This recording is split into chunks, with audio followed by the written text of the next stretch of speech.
Código de Processo Criminal de primeira instância do Império do Brasil. Essa imagem que está a fonte aí indicada, eu não irei tratar desse Código Criminal. Só fazer o comentário da importância que é nós analisarmos o processo, com destaque o processo criminal ou processo penal, como um meio de se aplicar a justiça, o direito propriamente dito, como mecanismo de viabilização do direito material, o direito, no caso, o direito penal.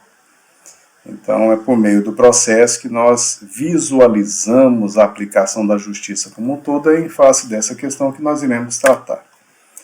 E aí o tópico envolve processo penal propriamente dito. Algumas considerações gerais em relação ao processo, atores processuais, algumas peculiaridades introdutórias. Então, aqui nós estamos fazendo a introdução desse ponto extremamente importante, que é já a montagem do cenário, vamos assim dizer, que vai viabilizar aí o julgamento. Um julgamento pautado pelos princípios constitucionais, normas infraconstitucionais, que garanta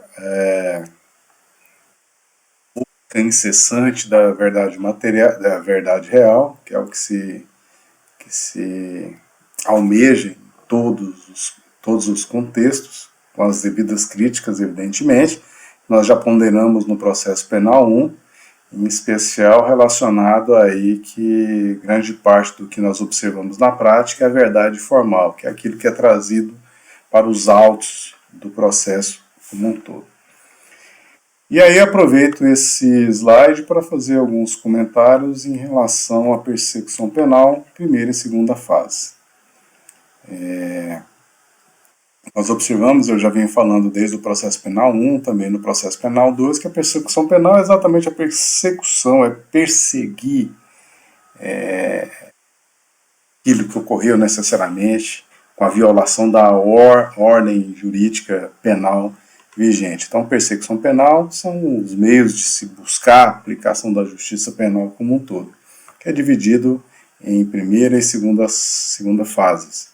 A primeira fase é a fase pré-processual, que é a fase de investigação, que é a fase de coleta de dados, de informações, produção probatória, em especial em nível de polícia judiciária. Não quer dizer que não existam outros meios probatórios penais, existem, podem existir necessariamente, como as peças de informação. Mas, regra geral, nós observamos que a persecução penal, em sua primeira fase, ela envolve a investigação policial, que foi tratada no processo penal 1 com bastante profundidade, que o tempo cabia. Então, a persecução penal na primeira fase era desenvolvida, regra geral, aí, pela Polícia Judiciária, civil pela Polícia Judiciária Federal, se é militar, pela Polícia Judiciária Militar. No caso, poderia ser a Polícia Militar, o Bombeiro Militar e as Forças Armadas. Mas o que nos interessa é a persecução penal a cargo aí da primeira fase, a cargo aí das instituições legitimadas na apuração aí das infrações ordinárias, vamos assim dizer, para fugir aí do aspecto excepcional da justiça militar e da polícia judiciária militar. Já a segunda fase, ela envolve o processo propriamente dito, envolve exatamente uma investigação que culminou com uma acusação formal, e essa acusação formal teve a recepção, foi recepcionada pelo órgão do Poder Judiciário, inaugurando uma fase diferenciada, que é essa segunda, que é a instauração do processo penal, e é o que nós iremos estar tratando aqui neste momento, que é o processo penal em juízo. E aí, em cima disso que eu vou estar discutindo nos próximos slides. Em um outro bloco, nós iremos tratar do processo, procedimento, início do processo, algumas peculiaridades, que tem diferença entre processo, procedimento e quando inicia o processo. Mas eu vou fazer alguns comentários aqui, vou estar repetindo em outros momentos, que é importante essa distinção. O processo em si, ele é o abstrato, diferente do procedimento, que é o concreto, que é o que ocorre na prática. Por isso se fala em processo penal. Quando há visualização do processo penal em relação a um determinado caso concreto que está sendo julgado, visualiza-se por meio do procedimento, que é o rito, que é o iter, que é a busca da aplicação da justiça diante de um caso concreto, por meio de uma sequência concatenada de atos processuais. Então é em face desse procedimento que nós visualizamos os casos concretos submetidos ao órgão do Poder Judiciário para julgamento. O processo em si é o abstrato, né, aquilo que é o âmago aí que norteia toda essa relação entre todos os envolvidos, seja a acusação, seja a defesa, seja o órgão do Poder Judiciário, sejam as testemunhas, a vítima, seja os intervenientes no processo como um todo, como os peritos, sejam os escrivães, oficiais de justiça, etc. São vários os atores aí que nós já comentamos também no processo penal. O início do processo, eu já fiz alguns comentários a respeito, se dá a partir do momento em que o órgão do Poder Judiciário recebe a peça acusatória. Ele entende que aquela acusação preenche todos os requisitos, os pressupostos, as condições de uma ação penal. Em razão disso, ele recebe a peça acusatória, e aí sim, com esse ato, ele dá seguimento, ele inaugura com esse ato exatamente a existência do processo genericamente considerado, que a sua visualização vai ser por meio do procedimento que aquele crime ou aqueles crimes aí estaria sujeito ao trâmite processual. Então, não há que se falar eu já vi discussões a respeito, não há que se falar em início do processo com oferecimento da peça acusatória. Esse é um ato privativo do órgão de acusação, e quando o órgão de acusação oferece a sua peça acusatória, ainda não houve a apreciação pelo órgão do Poder Judiciário. Então, só é uma parte ali movimentando, impulsionando a acusação, e não se tem nesse momento a resposta, não se tem nesse momento um pronunciamento a respeito da pertinência ou não daquela acusação, que se dá com o seu recebimento ou não. Se não houve o recebimento, não se inicia o processo. E aí o órgão de acusação ele pode recorrer se quiser, se entender que é o caso. Mas, preenchendo todos os requisitos legais e constitucionais cabíveis, e aí o órgão do Poder Judiciário recebe, dando início ao processo. E é exatamente esse pontapé que autoriza a dar ciência ao acusado de que uma acusação foi formalizada contra o mesmo, para que ele possa se defender. Antes disso, o juiz é ele que vai fazer o juízo de valor a respeito de dar ou não conhecimento ao acusado de uma acusação formal contra si formulada, determinando a citação do acusado, por exemplo, que é o ato pelo qual o acusado toma conhecimento formal de uma acusação contra si proposta. Então, dentro desse contexto aí, é importante nós diferenciarmos exatamente isso. É o órgão do Poder Judiciário que inaugura o processo, que ele é o presidente do processo penal, e ele é que conduz os atos processuais, a legitimidade, a sequência, o saneamento, até o final julgamento. Ok? Então é isso. Nós encontramos algumas observações preliminares em caráter introdutório aí do processo penal propriamente dito na exposição de motivos, lá do CPP, exposição de motivos número 212, de 9 de maio de 1983, que tem nos pontos 76 e 83, trata daquilo que nós iremos abordar.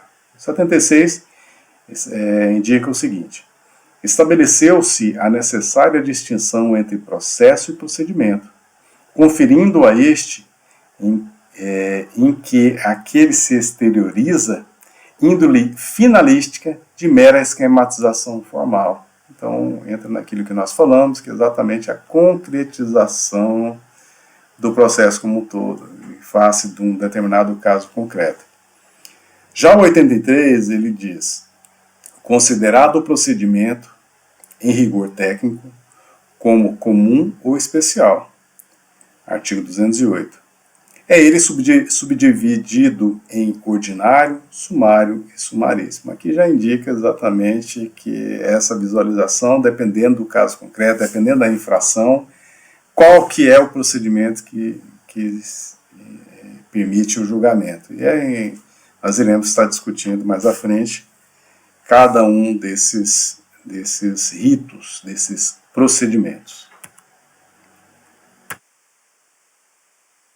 Nós falamos brevemente aí sobre os atores processuais, agora, mas aqui eu não irei fazer o aprofundamento, vez que no processo penal 1 esses pontos foram devidamente apreciados, né? Esses atores, né? O papel de juiz, da acusação, da defesa, dos intervenientes no processo como um todo. Então, aqui só relembrando alguns pontos que eu reputo como relevantes. O juiz e os princípios aplicados. Então, quem é o presidente do processo é o juiz. É ele que tem a missão, como órgão do Poder Judiciário, de julgar o caso concreto a ele submetido. Daí que ele tem que seguir as regras legais, em especial constitucionais, os princípios aplicáveis, que são inerentes à sua missão, a sua missão constitucional, dentre os quais eu destaco o princípio do livre convencimento fundamentado, princípio da unicidade, princípios esses que indica a imparcialidade, juízo natural. Então, de todos esses princípios, eu acredito que o princípio do livre convencimento motivado é o que mais se destaca, exatamente, que é o momento em que o órgão do Poder Judiciário vai externalizar com a devida fundamentação o seu ponto de vista sobre aquele caso concreto, condenando, absolvendo, adotando qualquer tipo de medida no trâmite processual, decretando a prisão preventiva, por exemplo, a prisão, conforme o caso, decretando determinando a realização de alguma perícia, decretando a busca e apreensão, quebra de sigilo telefônico, bancário, com produção probatória requerida, e aí vai. Então são situações assim extremamente relevantes. É o principal ator dentro desse contexto, que é quem vai aplicar aí o direito. A acusação e a sua representação legal, nós temos aí como principal ator o Ministério Público, mas não o único. Nós observamos pela divisão da ação penal pública, ação penal privada, e aí vai. Então, uma acusação, a sua representação legal, ela é um requisito inafastável, vamos assim dizer. O órgão do Ministério Público ele só pode agir em determinada causa a partir do momento que ele tenha legitimidade, ele tenha atribuição para atuar naquele determinado caso concreto, e aqui eu destaco o princípio do promotor natural. No caso da vítima ou representante legal nos crimes de ação privada, necessário se faz, se não tiver habilitação profissional para advogar naquela causa, tem que constituir um advogado ou ter um defensor público atuando na causa também. No caso, isso atuando na parte acusatória. Na parte da defesa, por sua vez, tem que ter um profissional qualificado que atue na defesa, um advogado, um defensor público, que deve necessariamente atuar na defesa do acusado, mesmo que contra o próprio acusado, mesmo que contra o posicionamento do próprio acusado. O acusado ele não queira, ele dispense formalmente ou verbalmente a sua defesa, ele assume todas as responsabilidades. No âmbito do processo penal brasileiro, ele é obrigado a ser assistido por um advogado ou um defensor público. Em relação aos intervenientes no processo, já fiz a menção a alguns, dentre os quais destaco os peritos, o papel dos peritos aí na busca da verdade real, na busca do esclarecimento dos fatos como um todo, na indicação dos elementos que melhor caracterizem o fato praticado, que estabeleça a verdade ali do que ocorreu. Então, mas não único, nós temos os intérpretes também, nós temos testemunhas, oficiais de justiça, e são vários aí os atores que poderão ser chamados para atuar aí dentro de um procedimento. Instrução criminal. Instrução criminal, vou comentar algumas questões aí que são relevantes, dentre as quais nós temos aí o conceito da instrução criminal. Instrução criminal nada mais, nada menos é do que buscar-se esclarecer os fatos, buscar-se no âmbito do processo, acompanhado pelo órgão do Poder Judiciário, com as partes acusatórias, a parte de defesa ali, dentro desse ambiente, de proporcionar todos os meios probatórios. É ali que é um instante que se proporciona exatamente o esclarecimento dos fatos praticados como um todo, oportunizando as partes o direito de se oporem, de sustentarem suas convicções, de chancelarem pontos de vista do que foi falado, do que foi dito, do que foi comprovado. Então, na instrução criminal é o momento, é o ápice da análise do que ocorreu, da análise daquilo que foi investigado na primeira fase da persecução penal. Então, a instrução criminal é exatamente onde ocorre a produção de todo o conjunto de elementos que vai influenciar no julgamento do juiz. A forma de operacionalização da instrução criminal é acompanhada detidamente, presidida pelo órgão do Poder Judiciário, que vai velar pela garantia de todos os princípios constitucionais, dentre os quais destaco o da ampla defesa, do contraditório e do devido processo legal.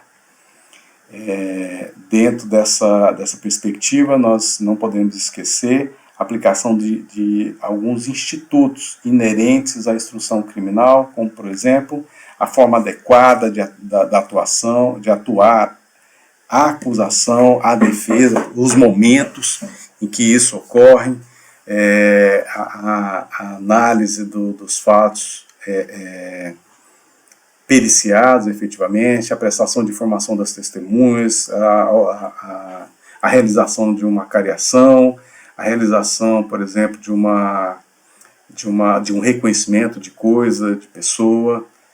Então, são situações que deverão ser levadas em conta em caráter exemplificativo. Instituições envolvidas. Nós podemos falar do Ministério Público, da Polícia Judiciária, da Polícia, da perícia, né? Tem estados em que a perícia ela não integra necessariamente a força de segurança pública, o contexto da Polícia Judiciária. Então, nós temos aí algumas particularidades inerentes a essa atuação. Dentre outros envolvidos, poderão ser chamados para prestar esclarecimentos, para uma análise como perito ad hoc, instituições de ensino superior, técnico-científico, e aí são alguns exemplos das instituições que poderão participar, fora a polícia como um todo, né? Polícia Civil, Polícia Militar, Polícia Federal, Rodoviária Federal. Finalidade da instrução criminal é buscar aplicar a justiça, o direito ao caso concreto. Não quer dizer que seja sinônimo, mas a finalidade da instrução criminal é esclarecer os fatos, tendo como resultado exatamente alcançar um objetivo maior, verdade real, que é o que se almeja como um todo. E ela ocorre no âmbito do atual processo penal, na audiência de instrução e julgamento. É o momento ápice, é o momento de discussão das provas como um todo, o momento exatamente a audiência, instrução e julgamento, nada impedindo, por exemplo, de outras provas serem produzidas fora dessa audiência de instrução e julgamento, como ocorre aí com o depoimento de uma pessoa feito por meio de carta precatória, juntada de outros elementos de convicção fornecidos, produzidos em outra unidade da federação, ou mesmo outras instituições, que não caberia ali a sua análise na audiência de instrução e julgamento, que nós iremos estar falando mais à frente. Pois bem, instrução criminal envolve a produção probatória sui generis. É o ponto nevrálgico aí da instrução criminal, exatamente a produção probatória. É dentro da produção probatória que vai ocorrer aí o esclarecimento dos fatos que nós comentamos. Então, como que isso ocorre? Por meio de oitiva de testemunha, da declarações da vítima, do próprio acusado, a juntada de documentos, a análise desses documentos, a realização de perícia de tudo quanto é ordem, a confissão, a reconstituição, a cariação, a escuta, quebra de sigilo telefônico, ou bancário, ou telemático, etc. Então, desde que a prova ou quaisquer provas tenham sido produzidas com base no artigo 5º, inciso 56 da Carta Constitucional de 1988, ou seja, são admitidas no processo todas as provas lícitas, evidentemente, de modo que o contrário é vedado. Então nós já fizemos uma discussão no processo penal 1 a respeito dessa temática, mas assim, em termos de instrução criminal, é importante nós observarmos que é o ponto culminante da análise probatória que vai viabilizar um julgamento. Até porque existem fases, existem momentos da instrução criminal aí que permite isso, dentre os quais a própria produção probatória e, ao mesmo tempo, as alegações das partes, né? Parte acusatória, parte defensiva, e aí o julgamento pelo órgão do Poder Judiciário. A respeito dessa temática, nós podemos mencionar que o Superior Tribunal de Justiça, ele julgou em 2021, novembro de 2021, que o rito processual para o interrogatório, previsto no artigo 400 do CPP, deve ser aplicado aos procedimentos regidos por leis especiais, por se tratar de lei posterior mais benéfica ao acusado, lex Mitchell, ressalvados os processos já sentenciados em 3 de março de 2016, data do julgado pelo STF. A terceira sessão, reapreciando a matéria, adotou a compreensão pela necessidade de comprovação do prejuízo. Então, o que nós observamos, exatamente do acusado ser ouvido em último lugar, mesmo nessa situação, um princípio mórbido de nulidade exatamente é a comprovação de prejuízo. E aí veio o Superior Tribunal de Justiça chancelar essa questão. Não é pelo fato de violar o artigo 400 do Código de Processo Penal, que por si só já implicaria na anulação do processo nesse estágio. E aqui nós vamos ver o artigo 400 para analisarmos o momento. Aqui está, vou fazer aqui a transcrição dele.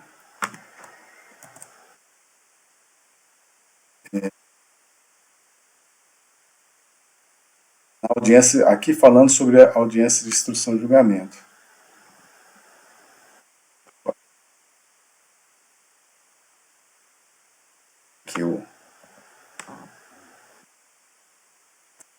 Então, o artigo 400 do Código de Processo Penal, ele estabeleceu o modus operandi da audiência de instrução e julgamento, com alguns detalhes que são importantes serem observados, dentre os quais, aqui, nós observamos que a parte final da audiência de instrução e julgamento, ela ocorre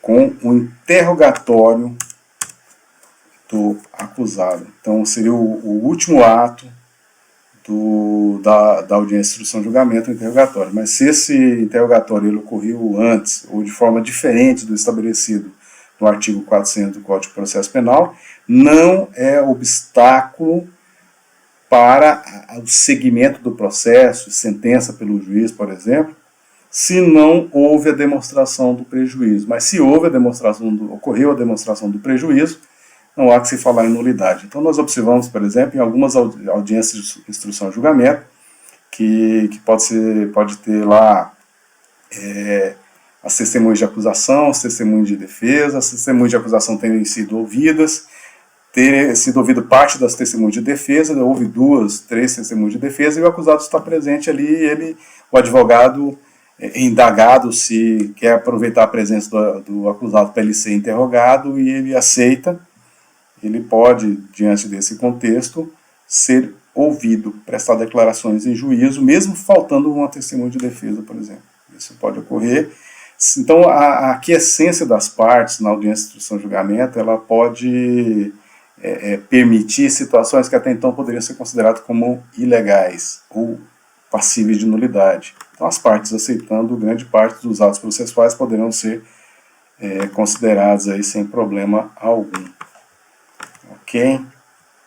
Então, essa observação ela é importante aí dentro desse contexto. Então, necessário se faz a comprovação do prejuízo, como observa aqui na parte final do julgado. A comprovação do prejuízo é o elemento mor que indica a existência ou não de alguma nulidade, de algum vício que precisa ser sanado. Algumas outras observações importantes de destacar nesse momento preliminar do processo penal propriamente dito é comentários sobre a defesa formal, momento e alegações das partes. Então nós temos aí a defesa preliminar, conceitos, requisitos, efeitos e prazos. Então aí nós temos uma peculiaridade que a defesa preliminar é aquela que vai atacar. Ela tem a oportunidade de atacar o que ela bem entender dentro do âmbito do processo penal, pautado pela legalidade, pautada pela constitucionalidade. Então a defesa é exatamente o momento processual que tem o acusado de se opor à acusação. Então essa é um ato formal, um ato que implica aí na contraposição à acusação. Os requisitos da defesa são os requisitos legais e constitucionais, pautado pelo princípio constitucional da ampla defesa. Então não tem desde que observada aí a nossa Carta Constitucional, a defesa ela fica ampla. Então ela tem que se pautar por esses pressupostos, dentre os quais de ser subscrita por profissional qualificado, cujos efeitos atenderão aí a premissa maior da ampla defesa, da sacramentação do contraditório, que propicia exatamente, que são consectários do devido processo legal, que é o que se busca aí para proporcionar um julgamento adequado, um julgamento legítimo. E o prazo? Conforme o caso, regra geral, nós observamos que a defesa preliminar tem um prazo aí de 10 dias. Ok? Manifestação da acusação após a defesa. É uma outra característica importante que nós observamos. Nós falamos muito em acusação em outro momento, dentro do processo penal 1, também do processo penal 2. E aqui, a defesa ela tem sempre a oportunidade de se manifestar após a acusação. Então, contraditório para a defesa é estabelecida a partir do momento que há uma acusação que dá o pontapé inicial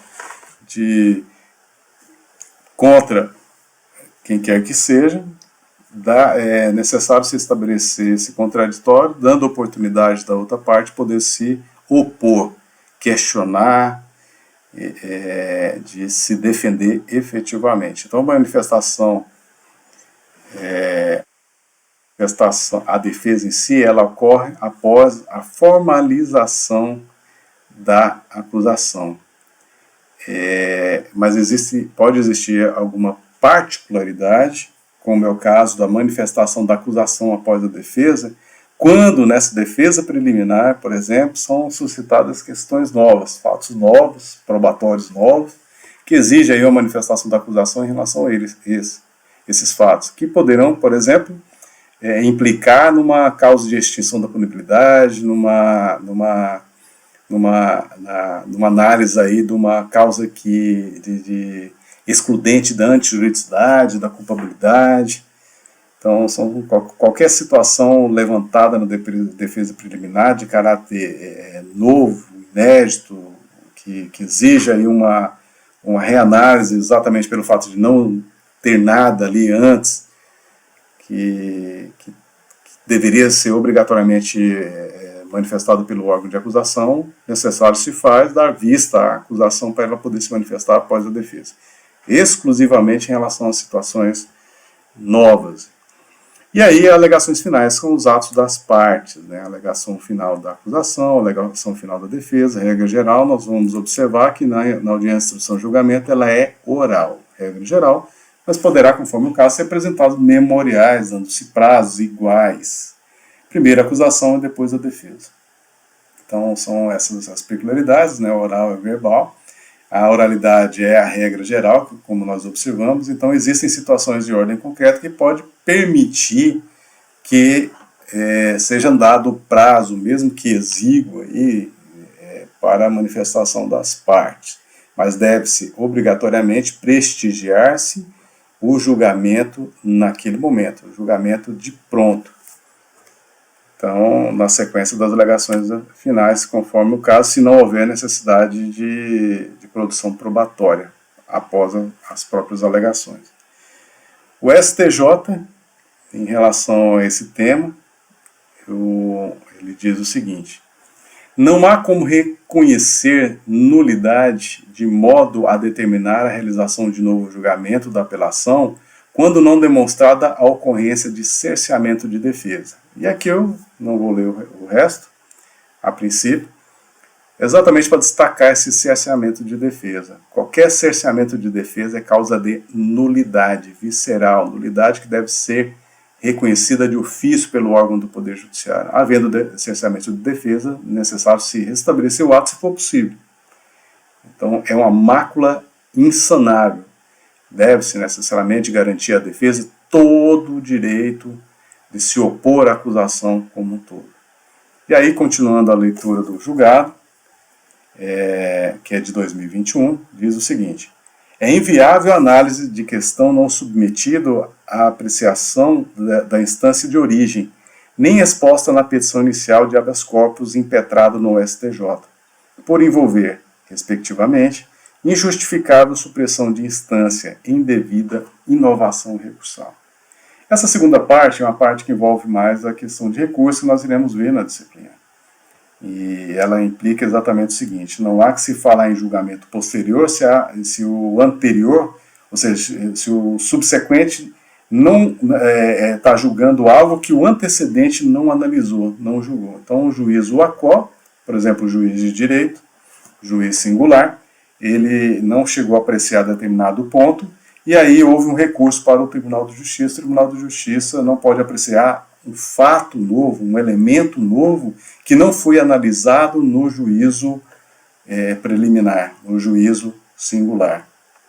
Então, essa é a supressão de instância que é vedada no ordenamento jurídico brasileiro e já foi batido por todos os tribunais. Ok? Então, essa é a primeira parte da análise do processo penal propriamente dito, a parte introdutória. Nós entraremos agora na segunda parte, no próximo vídeo. É isso, por enquanto.